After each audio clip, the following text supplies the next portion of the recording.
और कुछ मैं 15 से 20 कॉम्बिनेशन बताऊंगा जो आपको ध्यान रखने हैं।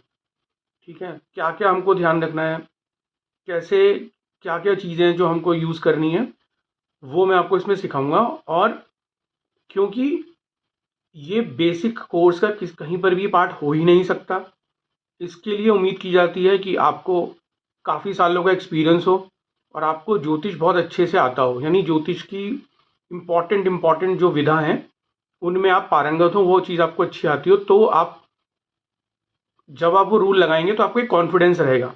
जब आप वो चीज़ देखेंगे, टाइम को जब जज करेंगे, तो आपको एक कॉन्फिडेंस रहेगा। अगर आपको ज्योतिष में एक्सपीरियंस अच्छा नहीं है और आपको ऐसी बहुत चीज़ें हैं जिनका आधा अधूरा अगर आपको नॉलेज होगी, तो आपको कहीं ना कहीं वो काम नहीं लेना चाहिए जिसमें आपको आधा अधूरा ज्ञान हो।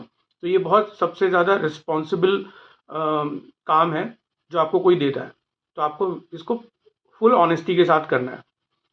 ठीक है, इसको हम दो क्लास में डिवाइड करेंगे। एक आज जो मैं बताऊंगा वो थियरी बताऊंगा, यानी कि कुछ रूल्स बताऊंगा जो मैं देखता हूँ।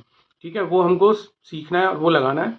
दूसरा जो इसका प्रैक्टिकल अप्रोच हमें करना है, कैसे हमको लगाना है, वो हम फुल फ्लेजेड तरीके से नेक्स्ट क्लास में करेंगे। तो इसको हम 2 पार्ट्स में करेंगे। ठीक है, बिकॉज इस क्लास को हम इजीली वाइंड अप नहीं करेंगे।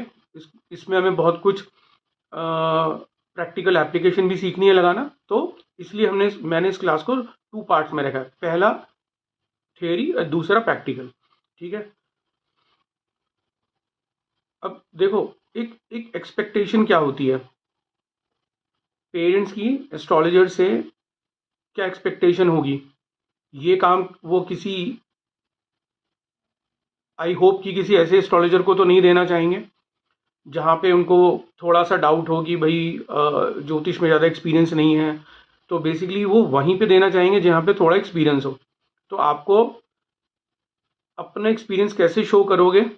ठीक है, with the help of the rules जो मैं आपको दूंगा, उस वो आपको यूज़ करना है और उस पर आपको मास्टरी करनी है पहले कुछ टाइम के लिए। एक्सपीरियंस आपको तब गेन होगा, अगर पॉसिबली हुआ तो मैं आपको कुछ एक्सरसाइज भी दे दूंगा, और फिर आप उस एक्सरसाइज के बेसिस पे आप मुझे बताना कि कैसे वो टाइम हम कैलकुलेट करते हैं। फिर हम साथ में बैठ के वो देख सकते हैं कि आपने क्या क्या अप्रोच फॉलो करी, जो मैं आपको सिखाऊंगा आज। ठीक है, कैसे अप्रोच होगी हमारी, क्या नॉलेज हमारे पास होना चाहिए, कितनी नॉलेज होनी चाहिए, कौन कौन सी चीज़ों का हमें पता होना चाहिए, सी सेक्शन का जो ऑपरेशन होता है उसका टाइम निकालने के लिए। अब देखो,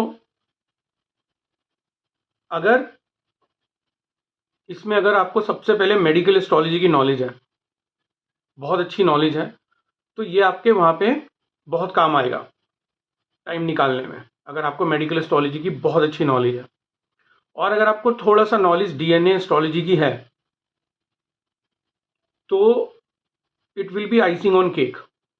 अगर ये जो पहले जो दो चीज़ें मैं बता रहा हूँ, जो हम पहले ही कर चुके हैं अपने पीएमडी कोर्स में, लास्ट ईयर हमने पूरा जो हमने 10 मंथ्स का कोर्स किया है, तो मेडिकल एस्ट्रोलॉजी पे आपका स्ट्रांग होल्ड होना चाहिए।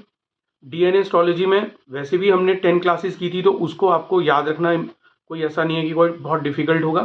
तो डीएनए एस्ट्रोलॉजी की कुछ नॉलेज होनी ज़रूरी है। जो डीएनए एस्ट्रोलॉजी के जो कॉन्सेप्ट और प्रिंसिपल्स हैं, वो मैं कौन कौन से यूज़ करता हूँ वो मैं आपको दिखाऊंगा आज। ठीक है, और प्रिडिक्टिव एस्ट्रोलॉजी का कौन सा पोर्शन आपको यूज़ करना है, सारा तो नहीं यूज़ करना, आपको बहुत ही थोड़ा सा करना है, वो मैं आपको बताऊंगा कौन सा यूज़ करना है।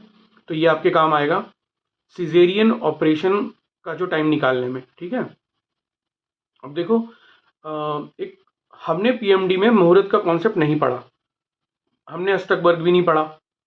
अब मुहूर्त का कॉन्सेप्ट बेसिकली मैं फॉलो कभी नहीं करता किसी भी किस्म की प्रिडिक्शन देने में, किसी भी किस्म का कोई भी चाहे वो डीएनए एस्ट्रोलॉजी हो या मेडिकल हो, मैं वहाँ पे उसको यूज़ ही नहीं करता, मुहूर्त का मैं यूज़ नहीं करता।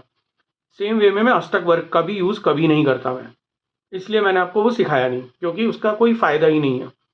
अब यहाँ पर मैं उसका कुछ पोर्शन बताऊंगा आपको जो काम आ सकता है हमारे मुहूर्त का, बहुत ही छोटा सा पोर्शन, और अष्टक वर्ग का एक बहुत ही छोटा सा पोर्शन मैं आपको दिखाऊंगा कि कैसे आपके काम आ सकता है। तो वो आपको यहाँ पर उतना ही लगाना है जितना ज़रूरी है, फुल डिटेल में कोई भी ज़रूरत नहीं है वहाँ पे जाने की, ठीक है। अब जो भी मैं आपको थ्योरी बताने जा रहा हूँ बहुत डिफिकल्ट नहीं है, छोटे छोटे से पॉइंट्स हैं, आप उसको नोट करते जाना, ठीक है। और मैं जहाँ कहीं भी लगेगा मैं आपको समझाता भी रहूँगा थोड़ा थोड़ा करके, क्योंकि प्रैक्टिकल जो सेशन है वो मैं नेक्स्ट क्लास में रखूँगा। ओके, तो आप जो भी मैं पॉइंट्स बता रहा हूँ उसको नोट करते रहना, वो इंपॉर्टेंट पॉइंट